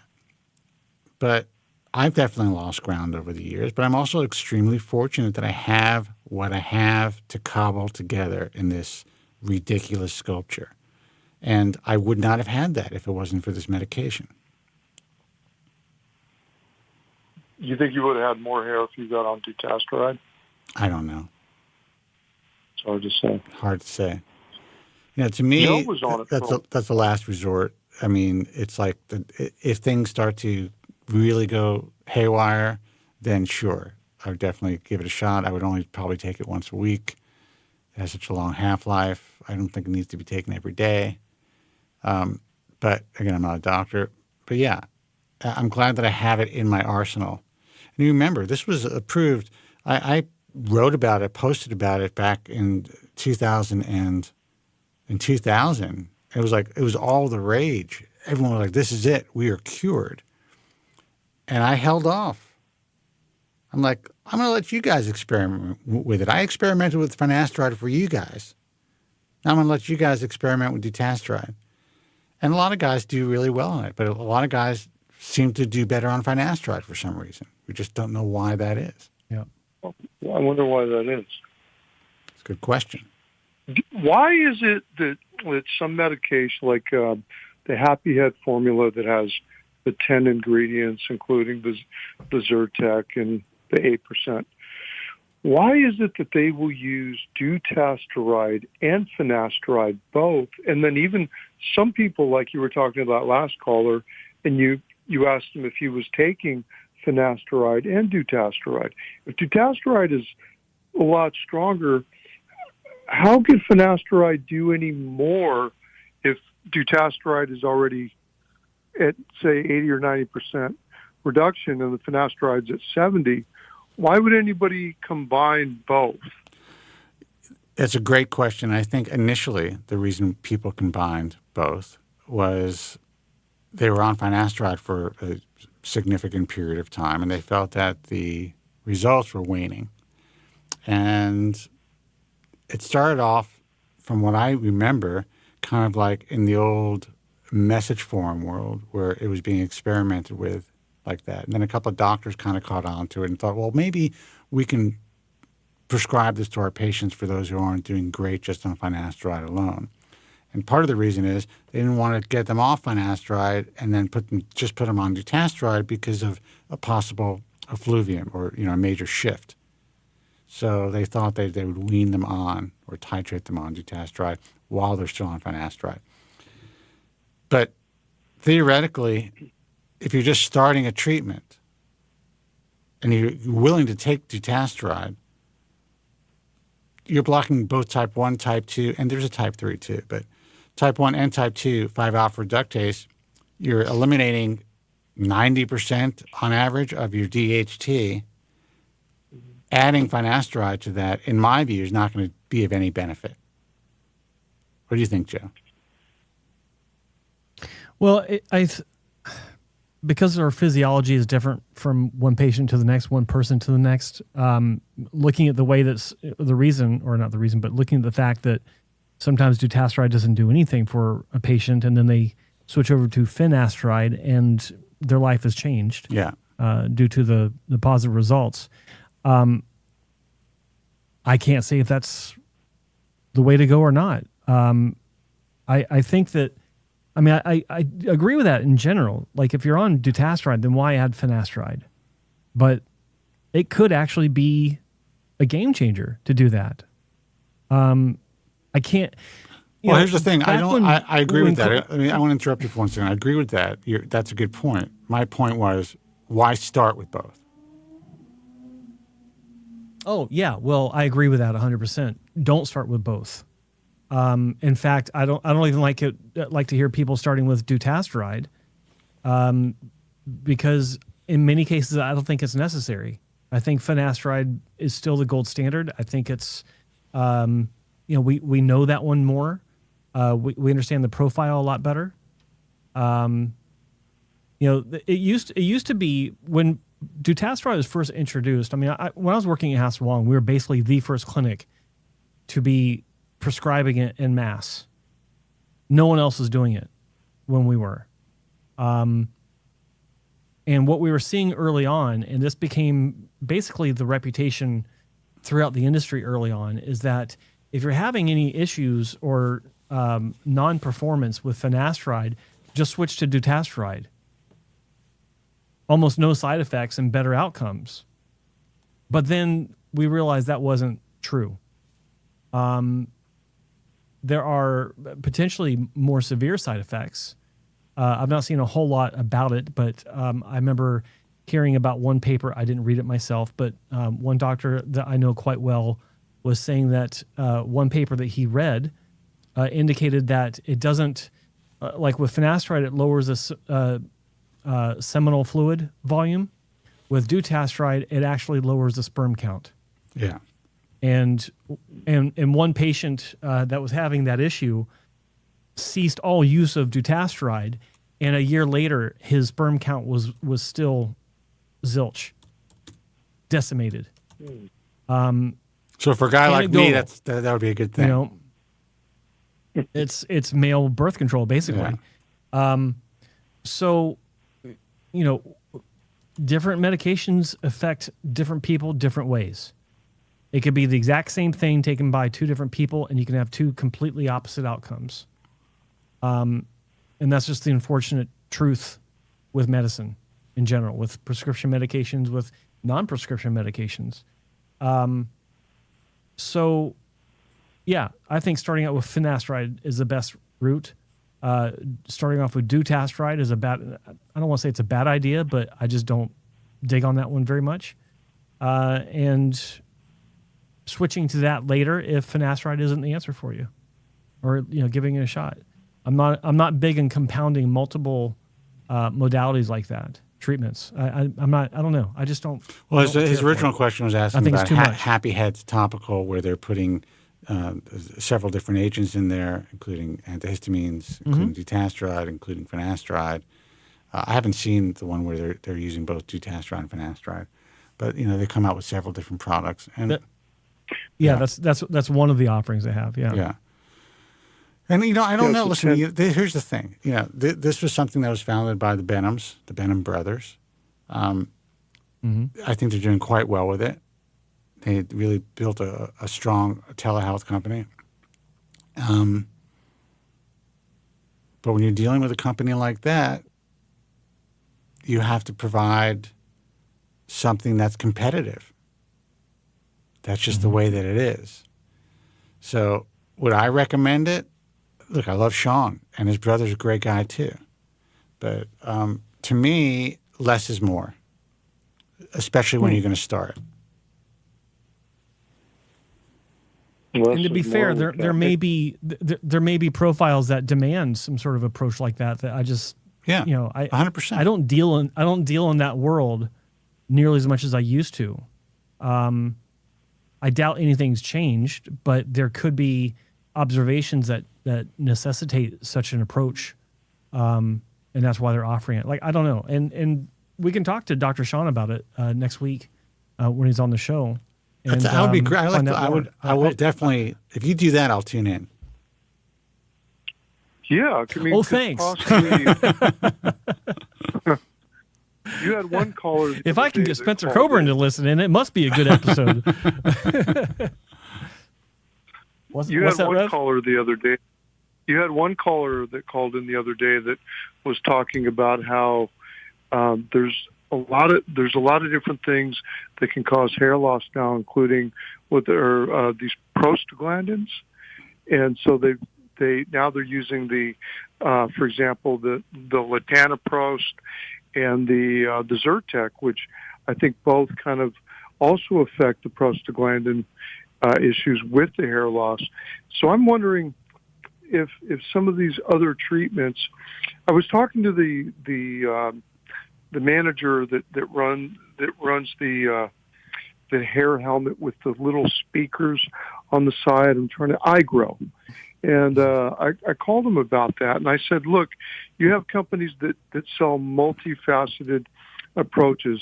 Let's say a guy is on minoxidil, and he's also taking Dutasteride, but he's also using, say, rosemary oil and maybe 7 or 8 different things, including these prostaglandin things. But the one ingredient that he's using in clinical studies, percentage-wise, grows the most hair, and the other ones are far behind it. Does that mean the ingredient that you're using that has the highest percentage of growth is going to supersede everything else you're using, and that everything else is really not going to make that much of a difference because what you're using is already 30-40%? And he said, no. He said, because if those other things are affecting the hair in different ways, you're going to get an added effect. So he was saying, like with the hair helmet, he's saying because our product works in a different way than minoxidil, you're not going to get just the benefits of minoxidil. If our product, say, increases hair growth by 20%, minoxidil's another 20, then you're going to have a combined effect. And that was my question with these treatments that offer 7 or 8 different things. If one's at, say, 12%, spit it out, and others at 10, I'm just kidding. Go ahead. You don't? Is that? Am I wrong about that? You know, I don't know if you're right or wrong about it. To me, I am a true believer in less is more. And as you compound these different modalities, at least in my 30 years in this field, I've never seen it. I've never seen these compounded modalities. And I mean, you know, adding like 10 different things and everything's supposed to be working in tandem with each other and complementing each other. I just don't see it working for the long run for anybody. So I don't know. You know, usually when someone is on multiple modalities, they are in trouble. Does that make sense, Joe? What? Is it because they've lost so much hair? They've lost so much hair, or the medication that really should help them is not working for them. So it's like, let's throw in a laser cap. Let's throw in this topical. Yeah. Let's throw in that topical. Yeah. And then all of a sudden, these people's regimens are like, it takes them entire, 2 hours. Yeah. You know, and there's the emotional stress. Yeah, the emotional stress of it. And I've been through it all, man. I know. So, I don't know. That's where I'm at. I mean, I've even what do you have any opinions about this? What is it? RCP, Redensyl, what is it? Capixyl? I don't know.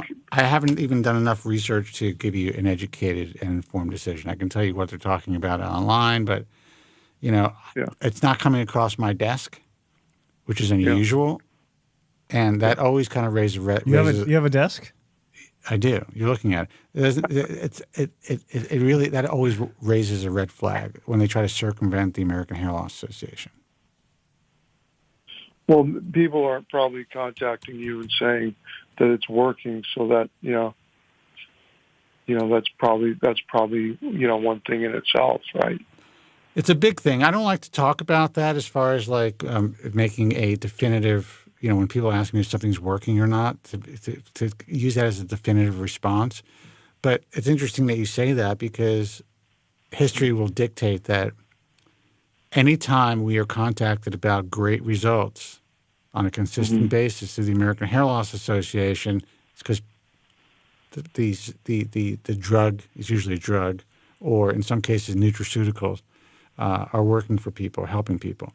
If we don't hear about it, that's usually a bad sign.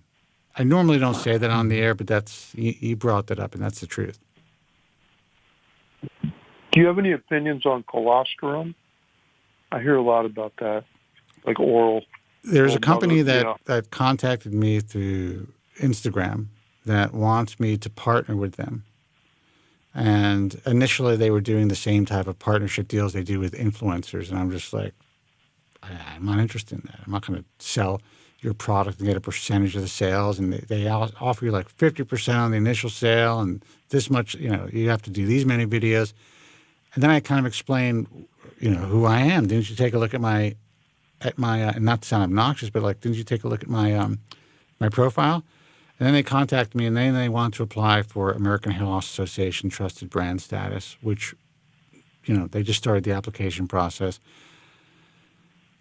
Honestly, I don't know if we're ever going to be able to accept any of those products. There is some data showing that it could help with hair and actually skin and nails, but all of these studies are really questionable. If you really look at how they're funded, if you look at who's funding them, if you look at who's involved, in the long haul, if you really do research on the physicians that may be involved with certain studies, there's all a connection to the companies. So we'll see. I can't right now. I would say I can't definitively say it's going to help your hair at all. Like you said, if you're taking a bunch of stuff, it probably either what you've taken, you haven't taken long enough, like the Dutasteride or Finasteride. You haven't taken long enough to have the full effects. And like me, I became real. I got to get this and I got to get that, including the Dutasteride and everything. But really, maybe it's only the Dutasteride and very little minoxidil that's really making a big difference in my life. That could be true. But I just want to cover all my bases. Like, maybe I missed this. Maybe I'll get another 3% with that. But that's all that's all the way the kids are operating as well. And again, you're an older guy at this point, and you're operating in the same manner. And I totally understand it. My mantra has always been, do not throw the kitchen sink at this until you've exhausted enough time, or assessed that, okay, I've been on this for 2 years or a year. I don't really see any improvement. Things are still progressing. Let me see what happens if I add this. Maybe this combination. And I always said that as far as even topical minoxidil and finasteride. Every doctor, when finasteride came out, it was like, let's do the 1-2 punch. Topical minoxidil and oral finasteride. I'm just like, hold on, people. You want to see what works. You don't want to be stuck. And that's how I felt. I felt that I was stuck using Rogaine brand at the time when I wasn't sure if it was still continuing to work. Rogaine wasn't even approved when, I think we were close to the same age, right? So Rogaine wasn't even approved. Yeah, go ahead. 51. 51, okay. So I'm a lot older than you. So when I was losing my hair, when I started, Rogaine was not on the market. It was not approved. So I had a doctor who was compounding Lonitin, which I should have just taken orally, with SD alcohol, and it was a mess. But then Rogaine came out in '88. So I was using that, which I think bought me some time until I was able to get on Finasteride, but I was still losing ground. But it bought me some time, for sure. I saw some improvement and a cessation of hair loss. But after a while, I started to lose ground again, and then for about 2 years until I got on Finasteride. Then I felt I was stuck on it, And what's interesting about that situation is at the time that I said I was going to get off the medication, the makers of Rogaine, which was Pharmacia Upjohn at the time, were sponsoring the show nationally. And I still said, and I let them know, I'm going to get myself off of this, but it's going to take at least a year. And I discussed my weaning off of Rogaine because I thought it wasn't working for me. And they were cool with it. I mean, they sponsored the show for years. But I just think people are stuck on so many different things. They don't know what's working for them. Yeah, you don't know what's working anymore. And I just don't think it's a great idea. Now, I'm not telling you to stop, because once you're in, you're in. You cross that line, brother. Yeah, That's right. It's like, I don't know what's working. Like, I read on these forums, hey, take L-arginine and MSM and L-lysine, and then you end up buying that stuff. Stay off the forums, you brother. all these. Huh? Stay You off want to know the forums. truth about you want to know the truth about MSM and where the idea that it does anything for hair came from? Where? You're looking at him. This guy. This Really, guy. Spence? No, not me, Joe. Yes. You No, this guy. Me. I'm pointing to. You're not watching. Yeah, it's delayed. You can't see. I'm pointing at myself. It started over 20 years ago. Will somebody give Joe credit for something? I know, right? It's like, for fuck's sake. It's like, it was me and this other guy that was online at the time. He disappeared 20 years ago. Talking about MSM, methyl something sodium. I forgot. It's a really long word. And how it helps accelerate the rate of hair growth. It does sweet fuck all for adding more hair. It doesn't thicken your hair. It doesn't do any of those things. It just makes your hair grow faster. It makes your nails grow faster. That's all. That's all it does. And I tell people to take it if they want, any grafted hair that they see is actually growing. If they want that to pick up a pace, so that they don't have that buzz look for too long, they can take 3,000 micrograms of MSM minimum. Sometimes you can take 5,000 if you want. 5 horse pills, 1,000 micrograms each, and in about 2 weeks it kicks in, and you'll start to notice your nails are growing faster, longer, and eventually you'll notice that your hair actually is growing faster as well. I'm not a doctor, but and this is an over. This is a supplement you can get at any drugstore, at any grocery store that has a supplement section. MSM, sometimes it's combined with glucosamine, for better or for worse. I just do straight MSM. I take it now. So I take it for my joints, for joint health. It's great. It's great for ligament health. What's that? Were you doing the L-arginine as well? Was that you that said that take the L-arginine? No. Did you just eat meat? Just MSM. MSM. I guess the L-arginine has some nitrous oxide effect in dilating the vessels, the blood vessels, and allowing more blood flow. And there may be something to that. Who knows? But back to the original point. You're taking so much stuff, you don't know what the hell is working. I don't know. 90% of what you're taking could be completely useless. Yeah, I have these kids that they contact me. But when it comes to the MSM, that's not one of those things that you need to worry about, because it's not affecting growth cycles. It's just the speed of the growth in the anagen phase. That's all it does. I had these kids contact me, and they're like, "Listen, here's my regimen. I'm derma rolling, oil, derma stamping, pumpkin seed. Yeah, I'm taking 8,000 milligrams of pumpkin seed oil. I'm taking this. I'm on oral minoxidil, topical minoxidil, considering finasteride. It's like more is And I'm better. 20 years old. Well, that kid Zeph, he takes the Finasteride and everything, and he also takes oral pumpkin seed and everything. I said, "Why? You're already on the strongest DHT blocker. Why would you take pumpkin seed oil?" That's You asked him that? You got a fire extinguisher and you're putting a thimble of water on it. Look, he started out down the same road as all these suckers. That's the fact. Now, he was engaging enough and charming enough, and he made really good videos where he got a lot of traction. And luckily for him, during this whole experiment, online, he found out about Finasteride and minoxidil and what really worked, and he was able to hook himself up with a hair transplant surgeon and really help himself. But his initial journey, listen, anyone will tell you this in the hair world, especially if you are young and you're pretty significantly bald. Almost anything will grow a little hair in your head. That means, any type of what's the word I'm looking for? Physical abrading your scalp, like derma rolling or derma stamping. That could start a little bit of the hair growth process. It could help in some cases, turn those vellus hairs into more terminal hairs. So you'll see some sprouting of hairs. Rosemary oil, believe it or not, can potentially do the same thing because you're essentially irritating your scalp. It doesn't mean that it's going to have any long-term effect.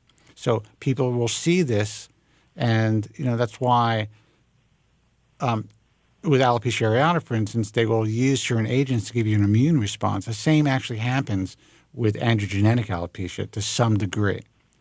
So he saw some changes, but he really saw the changes when he started to use, I think he was using Hassan's product, Zion, for a while. So he really started to see the changes when he started to use real medication. And then he finally got on oral finasteride. And guess what? It's working for him. Now, he shouldn't, in my view, and I just wish that the doctor that he went to would have been more forthright with him. If he would have waited a year, it's possible he would not have needed 4,000 some odd grafts. And he would have still been able to maintain that in his donor bank. But that's water under the bridge. And we also don't know how much of his current results is from the transplant versus from the medication. Correct. So we can't judge it and say, oh, that's 4,000 grafts. No, it could be a significant percentage from a great response to finasteride. Correct. He could have grown another 1,500 from the finasteride, and it looks like, he had these great results with 4,000 grafts when actually another 1,500 grew because of the finasteride. Now, he's pretty much tapped out. He may have one more procedure in him depending on how his donor and his sides are growing. And it does look to me like maybe some of the retrograde that he was experiencing has reversed. So that's great. And I have to say he looks fantastic. He looks better, yeah. Honestly, he was a handsome kid with a shaved head. I know it's difficult, and he's obviously he's happier with hair, and he went on this journey. Yeah. And now he's in for life now. But it was a very well executed transplant. Again, my only critique is he should have waited he should have been told to wait at least a year. They probably would have been able to move half those grafts, and he would have had a very similar result, in my view, if he was responding well to finasteride. But with all that said, I'm thrilled for this kid. I really am. He seems like a very nice guy. It could take up to 2 years. It could take up to 2 years for these medications to have full effect. Like, I don't think I'm going to see the full effect of the Dutasteride. I've been on it 8 months, but I've heard it could take up to, especially since I was in a bad case with not being on anything and I lost so much. Look, I've been on this for over 30 years. I'm still waiting for the final results. I know. We're just lying to ourselves, right? Like, I'm just kidding myself. Like, oh no, give it another. But is it true that 8 months is kind of not very long if you've been on a medication, that you're kind of maybe at the halfway point? Or 8 months. So it could be 16 months or 20 months. I knew a guy who was taking Finasteride for almost 2 years, and he kept telling me he doesn't see a difference. He doesn't see a difference. He's still losing hair. He doesn't see a difference. This is a guy that I knew personally. I used to go to the bars with back in New York when we were young. And I just moved to California, right? He emails me. He's like, I think my hair's growing back. And he's been on it for all this time. And he's been talking about getting a hair transplant for 20 some odd years. He still has not had to have a hair transplant. Because he's seeing more improvements? No, because he saw, it took him 2 years to see something happening. And then it improved to the point where, he paints his head and shit. He does all the stuff that I do. But he's going to be 60 years old. He still has hair in his head.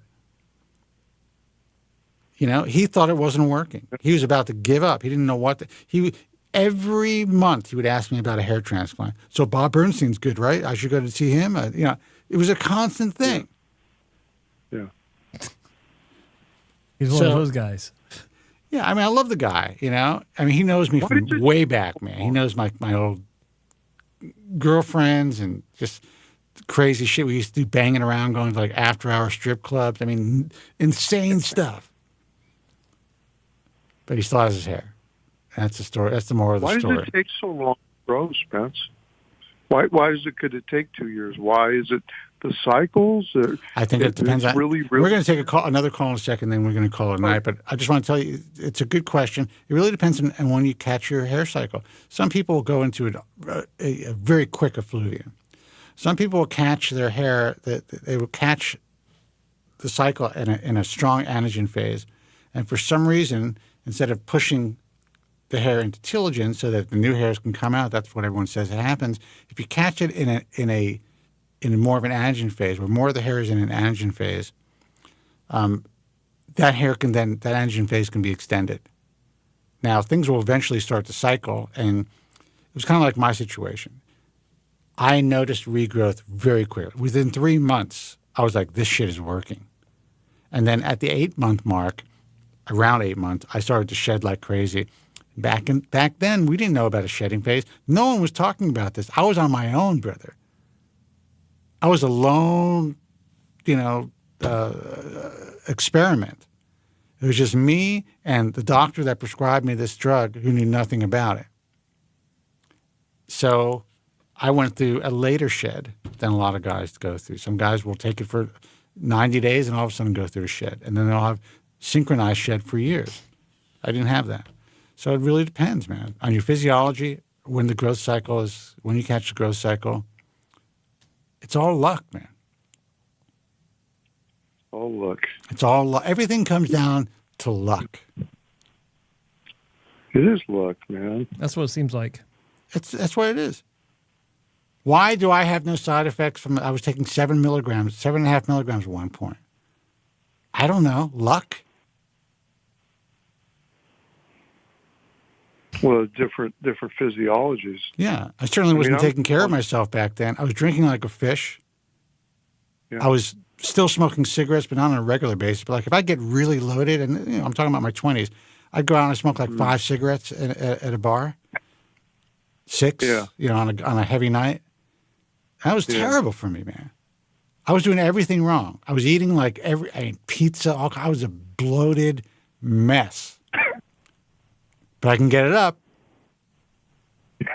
Right. So that's You heard it here first, folks. I'm saying, so I was on a lot of medication back then. So I was doing everything wrong. So it really is luck. It is your physiology, and it's luck. And we're going to take another call, brother. Hey, guys. Thank you. It's always a pleasure. Always a pleasure. Take care. Talk to you next time. Good hearing from you, buddy. Bye-bye. And I'm not being flippant about that. And I think, guys, we'll take your calls in a second. I think what's important for you young guys to understand is all of the stuff that you see online about adverse side effects. There's not a person. I just started TikTok. I'm almost at 10,000 followers, which, woohoo, but still, it's pretty quick. All these kids are like, I'm telling them I'm on the drug for 30 years, are like, does your dick work? Like, why would I be taking this? You know? I mean, yeah, there are times it hasn't worked. It wasn't because of the drug. Maybe I drank too much, which has happened. You heard it here first, folks. Yeah.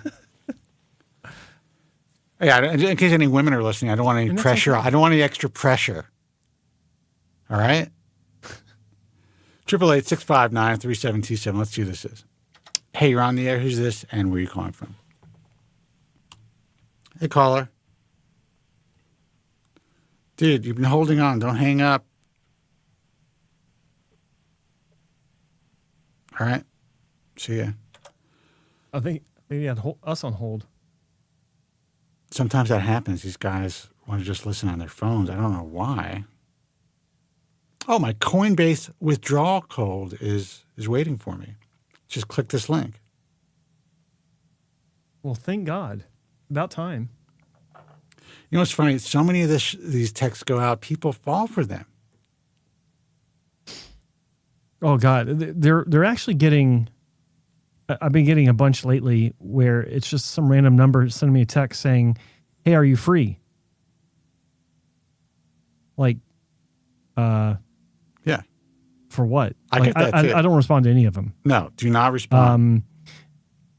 Yeah, I don't even acknowledge it. Just slide. All you do is you look up delete, you look up the numbers, and it's just like 20,000 Reddit threads about it. Yeah, exactly. I do that on every one of them too. Well, not everyone. I stopped doing that, but on a lot of the phone calls I get that are also the same way. There's one that's going around saying, yeah, this, I forgot the name that she says. It's very professional sounding. Yeah, this is Karen. Just giving you another chance to talk so we can go over this file. You know, it's a really good opportunity, and it's as if we had talked before. Yeah. And it's like, God, they're getting good. They are getting good. They're getting good. You know, and I love the ones when they're like, basically, like, your account's going to be closed. You got to do that. And it's like, I'll call the bank. Yeah. Yeah. Yeah. All right, let's see who this is, and then we're going to go. Hey, you're on the air. Who's this, and where are you calling from? This is Mike from San Juan. Mike from San Juan. What's going on? How's it going, Mike? Everything good, my friends. How are you guys doing? Everything's going good, man. Do me a favor. Can you speak into your old videos of you guys? Can you speak into your speaker? Into your phone? Yeah, I have you on speaker. I'm driving the car. Is that not good? It's not great, but it's okay. I don't want you to get into a crash. So go ahead. Okay. Oh no, I've been listening to you guys on and off for a long time now, and I was going through some old videos of Joe's, and actually I'm thinking of getting a third transplant. And I was thinking about, I don't know, am I allowed to say the clinic's name if I want to go there? You can say whatever you want. Sure. Yeah. Yeah. I was just thinking of going to Eugenics, because I saw your Oh my God, video. Eugenics. God almighty, what the hell's wrong? What? But I don't know if it's still good or not good, because when you go to certain forums, it says it's not as good as it used to be or what, so I don't know, Here's the thing about forums. And I'm not sure that you do consultations, Joe. I went to your website. I'm not sure if you do consultations or not. Here's the thing. I want Joe to start. How much are you willing to pay? I want Joe to start to do consultations for a reasonable fee, because anyone who wants to do a consultation with Joe is going to get their money's worth. Joe, I don't think you should do it for less than $500, by the way. Well, that's what I'm going to say. It's like no one would. Well, a few would pay for it, because I've had an offer for $1,000 for a consultation, but. I mean, and that's the thing. It's like if I were offering consultations, that would be a great way to keep them down to a bare minimum of saying, $750 for an hour. That would be a great deterrent, because most of the people that are out there online finding me, they couldn't afford to begin with, because they're still living with their parents at 19 years of age. So that would be a great deterrent. So maybe I will. You should. Maybe I will. You should. No, you should, because I mean, you're. You know a lot about this, and lots of people need help, because actually I've had 2 transplants, strip surgery, but I only got, I think, supposedly 3,000 grafts, and you can see through it. I use Topic like crazy. And So that's where I Well, am. how bald were you? How bald were you? What was your? I was 45 and 47. So right now I'm 50. Okay. How much hair loss were you experiencing when you had your 2 surgeries? I would say a Norwood 5 to 6. Like basically, it was pretty much bald. I just had some patches on the top. Yeah, and you said 3,000 grafts total, or each surgery? Total, yeah, 3,000 grafts total. I guess I don't have that great of a donor. I don't know what it was. The main reason, no one explained to me why it was so little. Well, well, okay. First off, it's see-through because it's so little. I mean, it's just a numbers game. It's a fact of life. But why they were so small? Who was the clinic? It was in Dallas, Texas. It was in Houston. No, it wasn't in Houston. Was it Houston? I forget. It was Dallas, Austin. Was it Austin? Okay. Was it McGrath Medical? Yes. Okay. Yeah. Well, Dan's not known for doing big sessions to begin with. I can tell you what I got. I think let me see if I have it over here. What I was told I got. No, please go ahead. Okay, yeah. Let me see. I have it over here. I think the first surgery, 53 centimeter square tissue, 1,900 grafts. The second surgery, 49 centimeter square of tissue, 1,700 grafts. Yeah, I mean, just so you know, these were very normal. You said you were 25 when you had your first one, and you were how long? No. I was 44. 44 when I had my first one, and then I was 47 when I had my second one. Okay, so you're talking about what was a very reasonable amount of grafts back in the day, especially, and also you're talking about working with a guy who wants to provide a conservative approach, a less is more approach. Mm-hmm. And that's the reality of, especially the guys who've been in the field for a long time. They kind of understand what the long-term benefits could be if you don't go in, and throw in, 4,000 grafts in one shot. Mm-hmm. Now, I didn't hear the entire question, Joe, because I was busy doing something else. So what is the question? Sorry. Well, are you asking me what's the question? Yeah. Hello? Yes. Okay, the question is, what do you guys think of Eugenics? I called them up and they said, hey, we can do 4,000 grafts, which is going to be 2,000 from the beard. Oh, yeah. Okay, another question since I have you guys. I have a pretty decent size beard and a decent growth in my beard, and I enjoy wearing a beard. I enjoy it. And they said they can take out 2,500 grafts. In your experience, if they do that, will my beard visually look much different? Joe? Well, it's impossible to answer because what you're talking about is a general description that I can't. You have a pretty good beard. That doesn't mean anything to me. So I don't know. It could decimate your beard. It might not even make a dent in your beard. I don't know. Okay. But I can tell you that 2,500 grafts from the beard is a big number from the beard. I was speechless when I heard It's usually 800 grafts from the beard. And sometimes that's over 2 sessions. Or 1,000 grafts or 1,200 grafts, something like that. 2,500, that's a big damn session. And they're talking about doing it in this one visit, whether it be 1 day, 2 days, 3 days, whatever. 2 days, yeah. Yeah. But were they talking about a total of 4,000 grafts with half of it being from the beard? Yeah. Half from the beard and half from the donor. Here's my feeling about that type of approach and eugenics, okay? Okay. Oh, snap. They've created You have the floor, my man. Of some of the most jaw-dropping results of the past several years of any clinic. You got John Cross, who is this young guy from the UK. Norwood 7, basically. Young kid, probably, I think he's like 32, 33. They've done a great job on him. He looks phenomenal.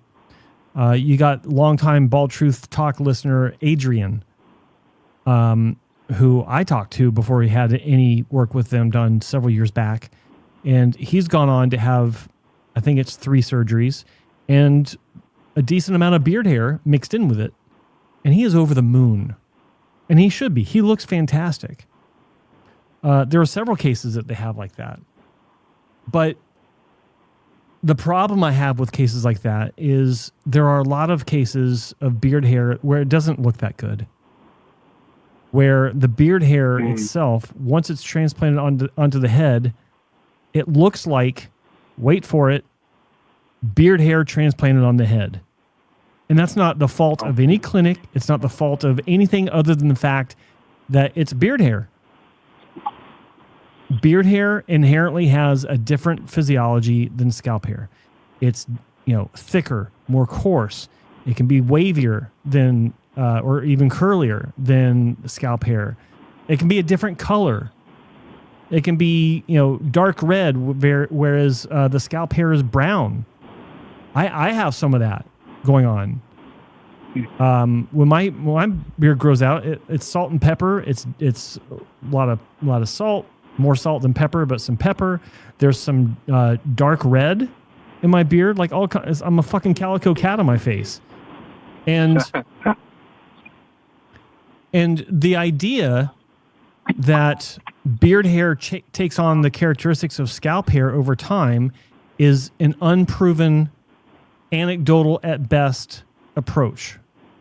I've seen cases where beard hair has over time softened, grows long, and blends very nicely with scalp hair. I've also seen, like, one case just sticks out in my mind where one guy had several 9,000 beard, body hair and beard hair, and he looked like a Q-tip stuck into a light socket. Poof! It looked bad. It looked like Albert Einstein with his hair sticking up everywhere. It looked terrible. The guy went back to wearing a hair system. Not a eugenics patient, by the way. I need to be very clear about that. This was way before eugenics even existed. But with regards to eugenics as a clinic, if you play your cards right, if you know how to navigate the sales process, dude, this is so good. You can be in great hands. They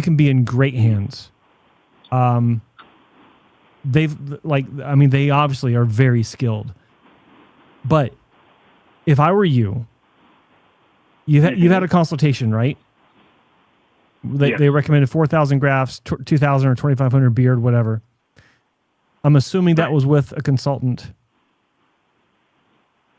That was actually with a consultant, and then also I spoke to Dr. Das.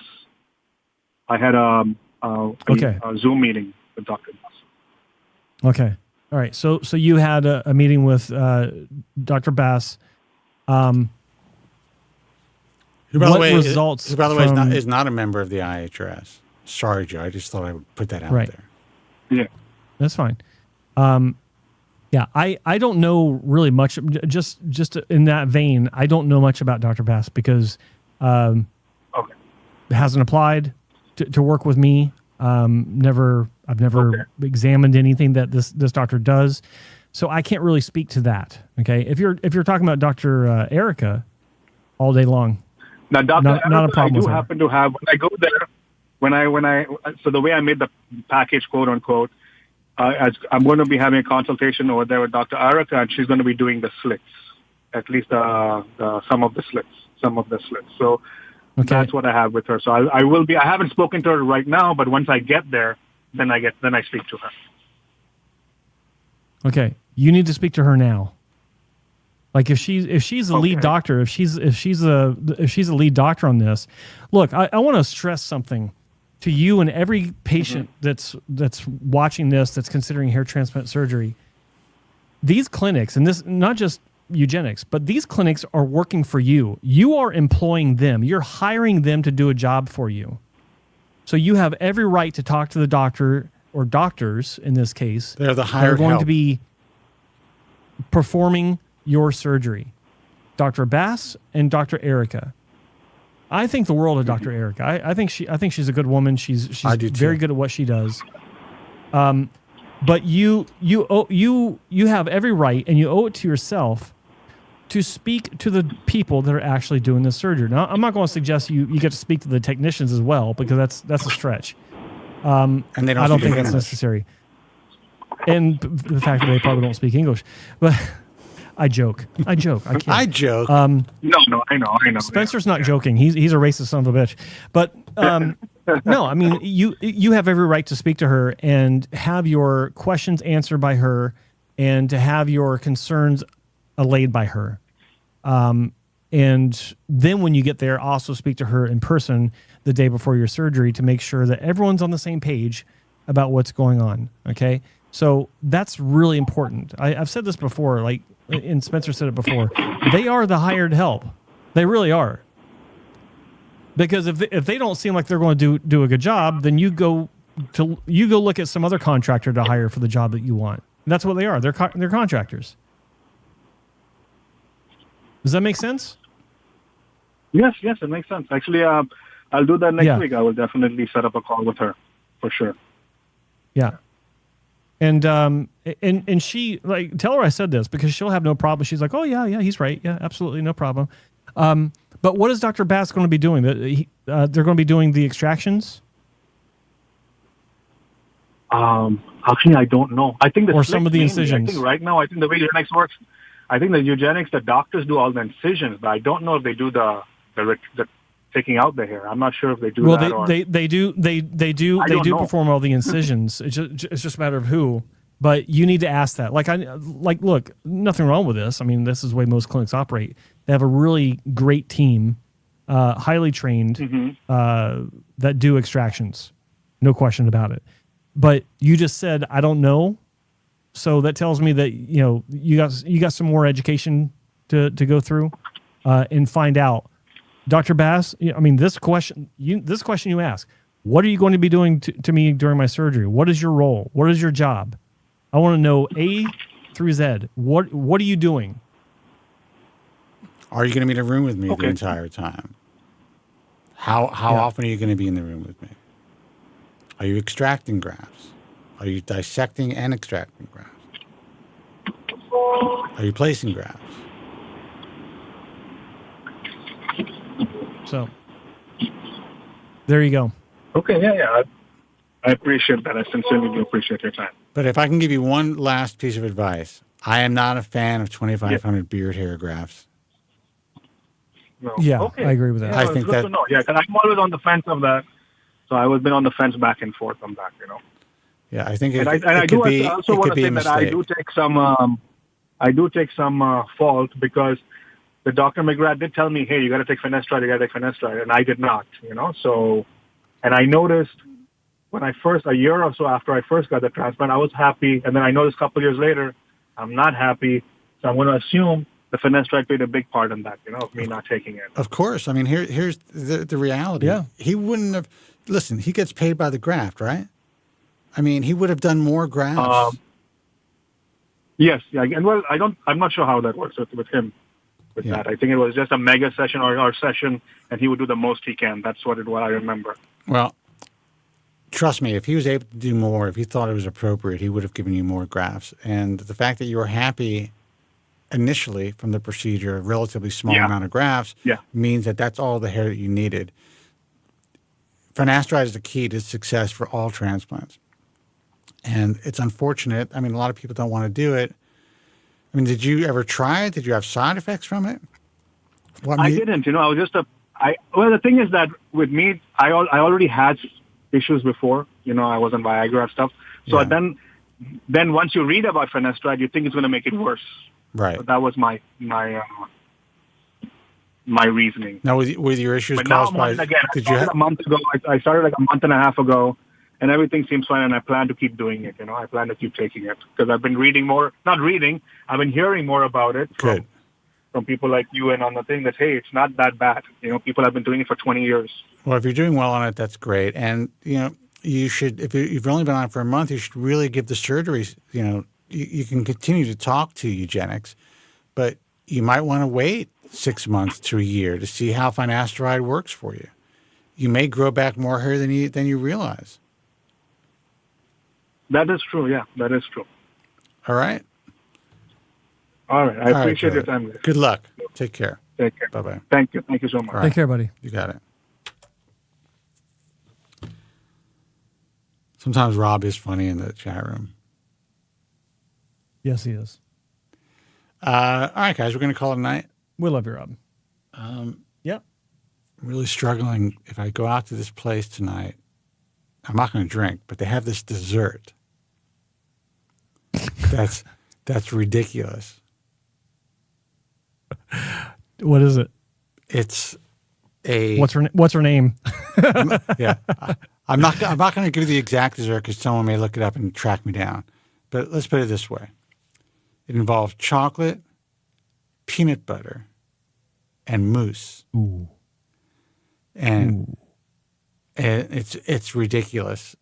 But I essentially live my entire week now on about 50 carbs a day that I utilize. So you're going to the Sizzler.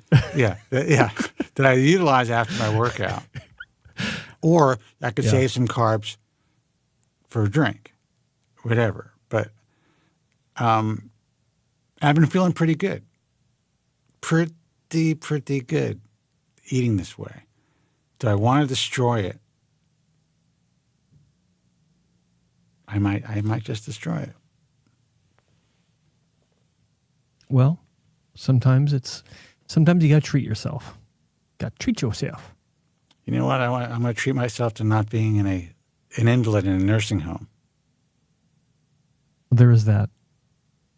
Do you see some of these I'll doctors, treat myself to a nice hazy IPA out in the sunny, hot weather right now. I just saw some images that? of some of these doctors. I mean, what's happening, seeing these guys age over the years, I'm just like, holy cow, how are they even performing surgery?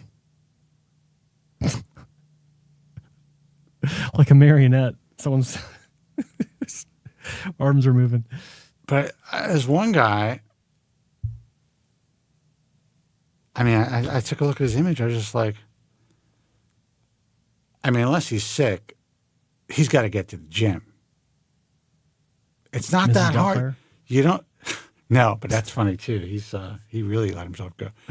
But it's not that hard. You don't have to train with weights or anything. A little strength training, your own body resistance, as much as you can do. I have just walk, dude. I have the worst tendon issues. I have tendinopathy all over my body. That's just my reality, how I live my life, and I'm still able to work out. Yeah, you can find ways around it. You have to. You know? Like every morning I go for just a walk.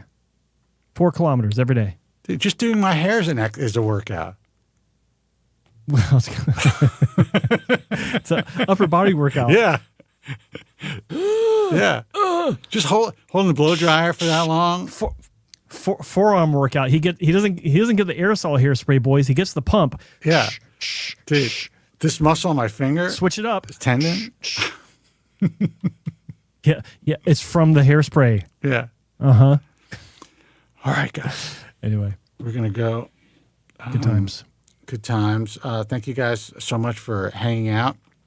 You can follow Joe on Instagram at Joe Tillman Official. And obviously, if you haven't already rung the bell here on Joe's page and subscribed, you should. And what else? Follow me at Spencer Kobren, Instagram, and now on TikTok. Can you believe that shit? What am I doing? What am I doing? I don't know. I haven't been looking for some sort of validation with the kids. Yeah, I haven't been posting as much on Instagram. Like I kind of took the week off of Instagram and concentrated a little bit more on TikTok. That's not the way you're supposed to do it. So I think you're going to see more posts. I'm going to record some stuff over the weekend. I have some good ideas about shit you guys have no idea about that I'm going to post about. So follow me on Instagram and TikTok at Spencer Kobren. Until next time, be strong, God bless, and thank you guys so much for listening. I hope I pressed the right button this time. Thank you very much. I'm sorry for any inconvenience you may have been put to prior to the programme, and I'm glad you enjoyed it. And if you could now leave by the exits at the rear, that'd be splendid. Thank you.